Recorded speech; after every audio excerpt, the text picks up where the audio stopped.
Sulla porta un cartello con scritto "non entrare" e chiamare la polizia. Intorno il silenzio e sconcerto per quanto accaduto stamane nel centro storico di Venezia, nel Sestiere Castello, al secondo piano di una palazzina al civico 400B, poco lontano dallo stadio Penzo.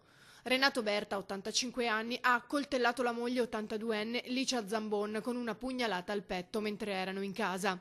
A trovare il corpo dell'anziana è stata la badante dei due coniugi. Quando è arrivata ha notato il cartello e una volta varcata la soglia si è trovata di fronte il corpo senza vita dell'anziana e il marito in stato confusionale. Secondo una prima ricostruzione dei fatti da parte degli agenti della polizia giunti sul posto, l'anziano avrebbe ingerito degli psicofarmaci. Ancora non è chiaro se prima o dopo aver colpito la moglie, che era gravemente malata da tempo, motivo che con tutta probabilità l'ha spinto a compiere il gesto.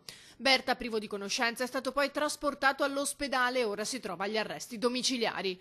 La vittima da molto tempo non si muoveva più di casa a causa della grave malattia che l'aveva colpita.